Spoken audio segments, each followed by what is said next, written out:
sa hindi pagkaunawa ng kanyang malagad, nadadalangin hanggang ngayon, dala-dala pa rin yun. Ano? Tayong mga Kristiyano, tayong mga sumasampalataya, tayong mga nananalig sa ating Panginoong Kristo, kahit hindi natin nakita ang ating Panginoong Kristo, tayo naniwala. Pero, nandun pa rin po yung pagminsan, meron po tayong mga agam-agam. Hindi agad-agad tayo makapaniwala, dangat tayo nakatanggap na ng buhay, ano? Ng buhay na ginawa ng ating Panginoong Kristo sa kanyang pagdidigtas na ginawa.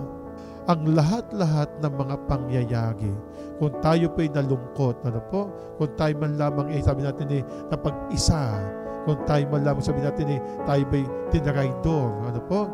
Ang kapalit po nito ay kagalakan. Ang tayo, balang araw, ay magsasama-sama sa piling ng ating Amang nasa langit. Doon tayo hinihintay ng ating Panginoong Kristo, papaano tayo muling makakarating sa Kanya.